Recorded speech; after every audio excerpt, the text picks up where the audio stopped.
What's up, everybody, and welcome back to another episode of the Juicy Jet Podcast.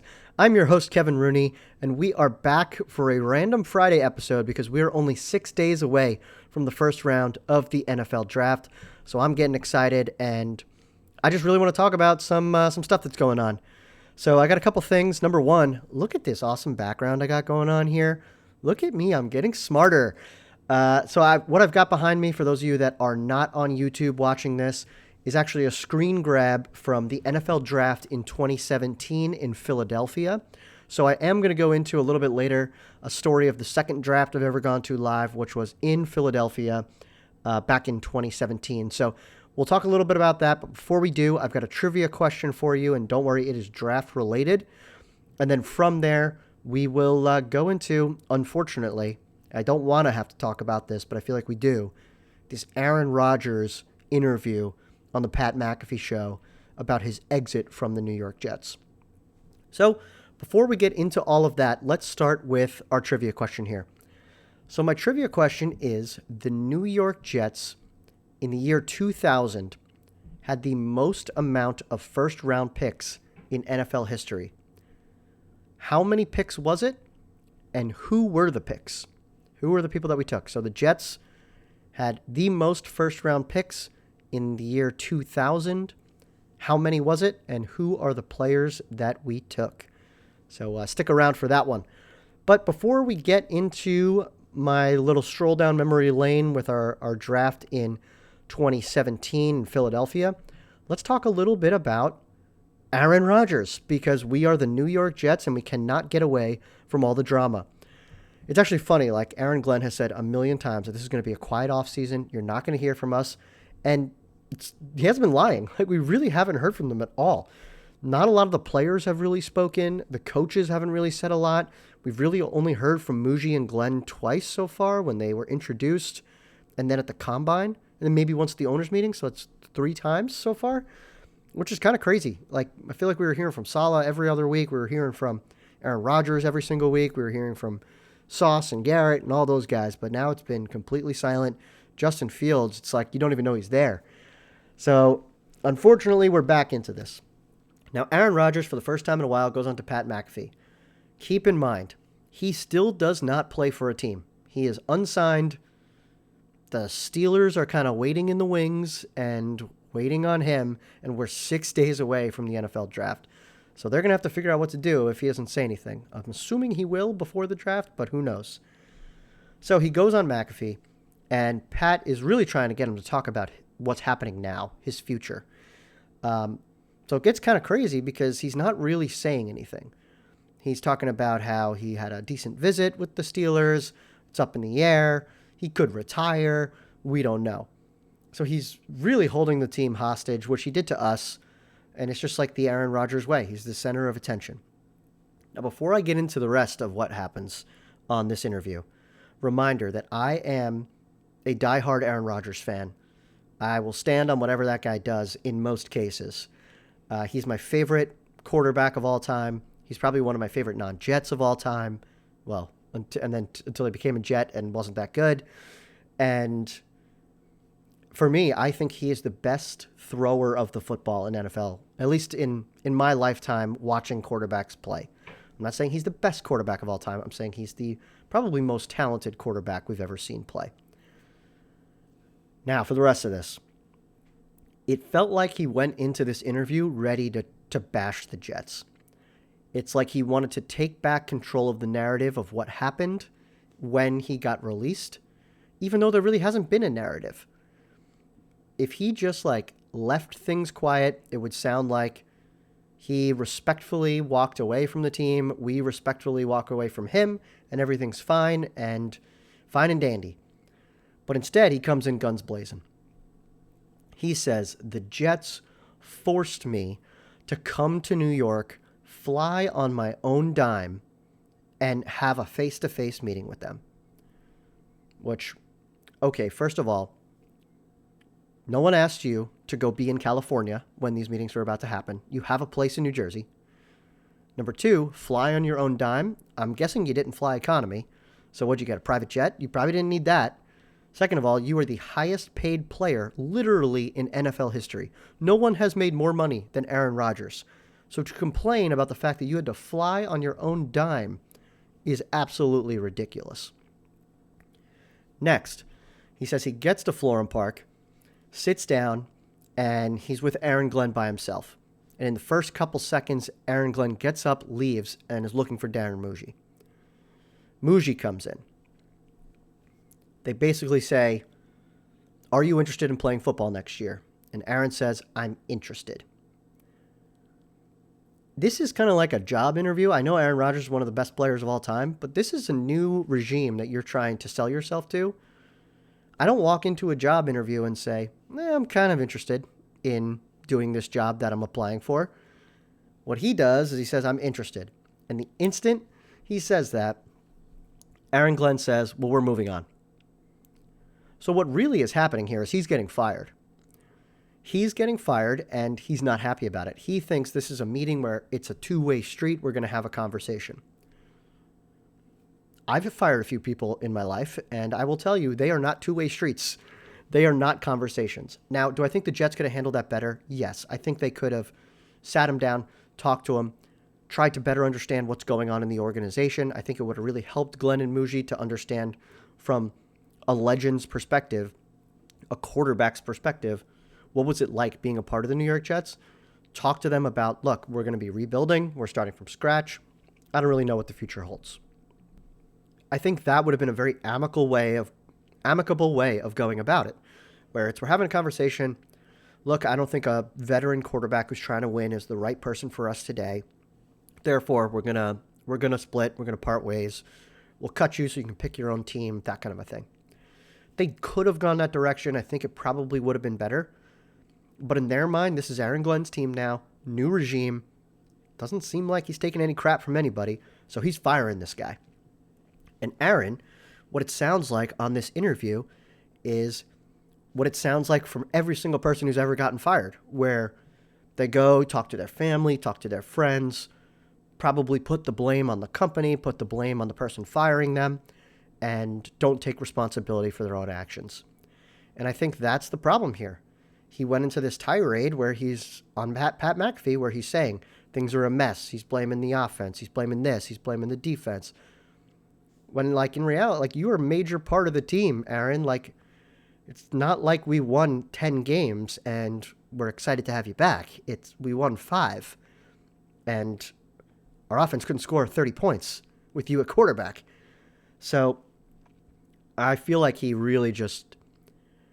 just trying to create problems. And this really, like, soured my, like, Aaron Rodgers, like, love for him in this moment. Because I'm like, what are you doing, man? If you just stayed quiet and said, yes, we parted amicably. The Jets have a bright future ahead with a new head coach, new regime. But for me, I'm ready to go win with a team that is looking to fight for a Super Bowl.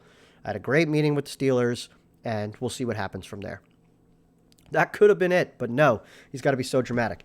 Now, if I'm Mike Tomlin, am I sitting there being like, this is what I want after hearing that interview? Like, it's kind of crazy to me. So, I don't know. The Steelers are going to be probably, them and the Saints are going to be two of the more interesting teams to see what they do the first round of the draft.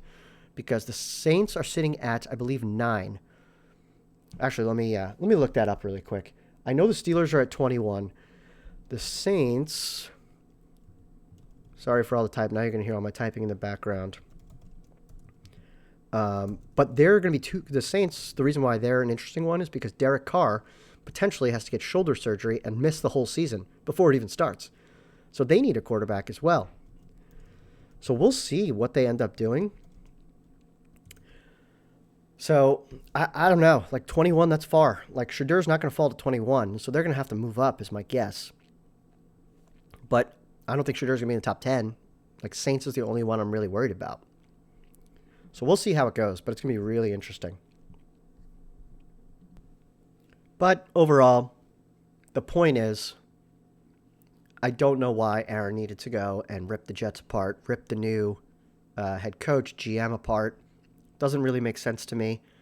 I think especially when you think about the fan base and the players that he played with, all that time and effort and the Jets gave him everything he wanted.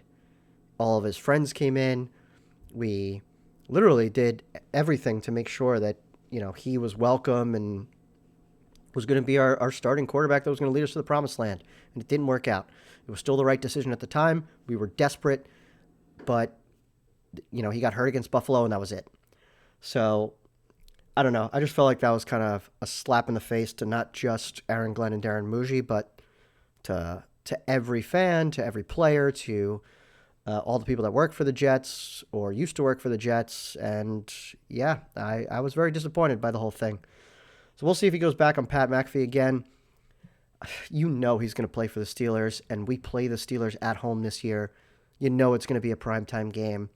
God, it's going to suck. But what are you going to do? We're going to have to deal with it.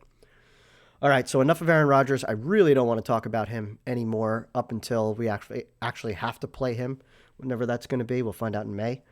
But, maybe he just retires. I don't know. Maybe that's for the best. All right, on to the next thing. What I want to do really quickly is just talk a little bit about my next live draft experience, which was in 2017. So 2017, this is the second. So the NFL draft goes from Radio City Music Hall, which you talked about on the last episode, in New York City.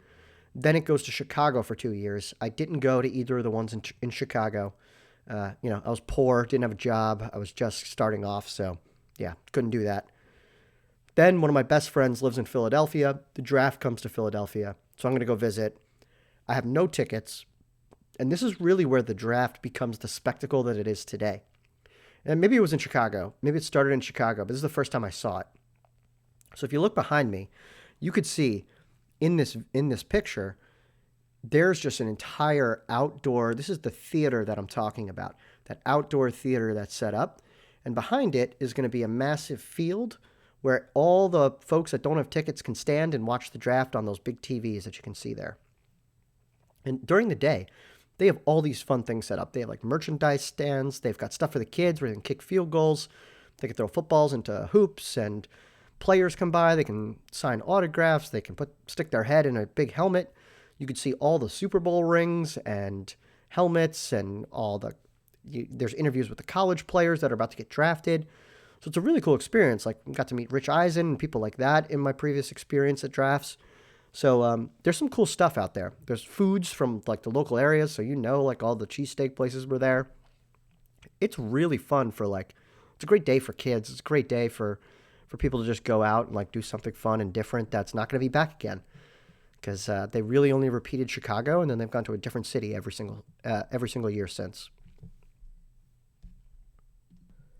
All right, so I finally get down to Philly, and we go to the draft, and my buddy, he's a hero. So I don't know if he listens to this at all, but he's a Giants fan. So he was bold wearing his Giants jersey in Philadelphia for this draft.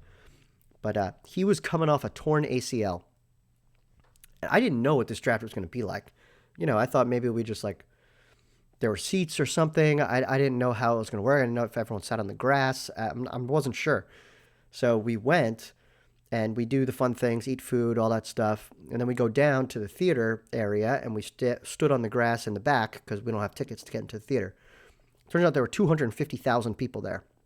And the theater is right up against, the Rocky Steps, which was pretty cool. And I think that's the Museum of Modern Art there. And there's the whole fountain right behind it and everything. It was a really cool setup. So we're in front of the fountain, in between the theater and the fountain, and we're standing there. And then we realize, oh, shoot, we're going to be standing here for 3-4 hours. So we start standing there. The Jets make their pick. I get all excited. You can see, the buildings are lighting up green, and you could see, pictures of who they drafted, and we'll talk about that in a second. But he was dying. He was running out of gas because his leg was, he's still recovering. He's not supposed to be standing for that long. So we end up watching the Eagles pick from the grass.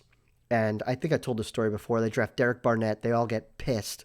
They're so mad. And he ends up making the game-saving sack fumble in the Super Bowl. And that Super Bowl was against Tom Brady. So it was to seal them the win, which was awesome. So the Eagles fans, they don't know what they're talking about. Just follow Howie Roseman blindly. He knows what he's doing. And then, luckily, I knew a guy who worked for the NFL. Ended up texting him because all the fans start to clear out once their teams pick. So he ended up getting me and my buddy into the theater to watch the rest of the first round, which was really fun. So it was a really great draft, but for us, it was not a great draft for the New York Jets. So I'm going to pull up their draft picks. 2017, number 1 overall pick, Jamal Adams. Ended up being a good player while he played for the Jets, but a huge pain in the butt. And then the worst part about this is we take Jamal Adams, a safety out of LSU. Then in the second round, we take another safety, Marcus May. That is like the worst team building I've ever heard. Like, sure, they were both decent players when they were on the Jets, but we didn't win anything. Like, you can't be wasting your draft capital on some of the least valuable positions in the sport. Like, your top picks need to be on quarterback, offensive tackle, edge players, corners. Like, those are the picks that really matter. Pass catchers now. That's like a bigger position than it used to be. Those are the ones that you should really be spending your draft capital on, not 2 safeties in a row. And then listen to the rest of this draft. We go Ardarius Stewart in the 3rd round. Barely played, maybe lasted 2 seasons. Chad Hansen, barely played, had a better career in Houston. Jordan Leggett, the tight end from Clemson, never played. Dylan Donahue, I'm pretty sure he's the guy who drove through the Lincoln Tunnel the opposite direction. So, disaster.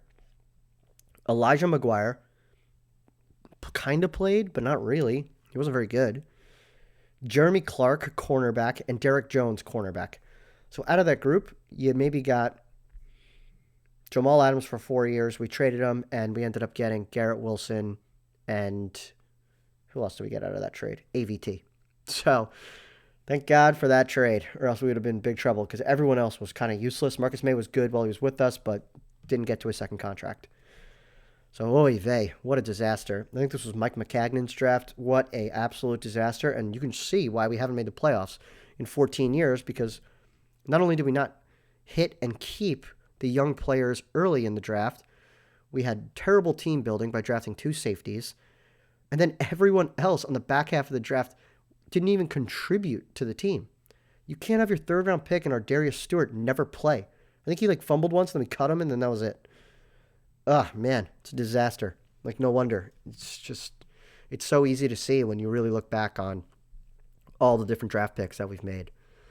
So, fingers crossed, hopefully this is a better draft for us, because we can't be falling into these traps again of just not getting better, not building out the depth of our roster. It's not good. I don't want to live in free agency anymore. And luckily, it looks like Muji and Glenn are doing that, but there's a lot of pressure on this draft because we didn't spend in free agency.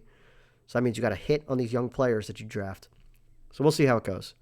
But that is my overall recollection of the 2017 draft. I only stayed for the first round because my friend was going to die, so I promised him I'd go do other things with him the rest of the weekend. But he's a true trooper. So Matt Solomon, if you're out there, I appreciate you. All right. Last thing I want to do here is let's just do the trivia question. So I said in the year 2000, the Jets had the most first-round draft picks in NFL history. How many picks was it, and who did they draft? So the correct answer is they had 4 first-round draft picks, and here are the folks that they drafted. So with the 12th overall pick, they took D-end Sean Ellis out of Tennessee. The literal pick following, pick number 13, they took John Abraham, DN from South Carolina.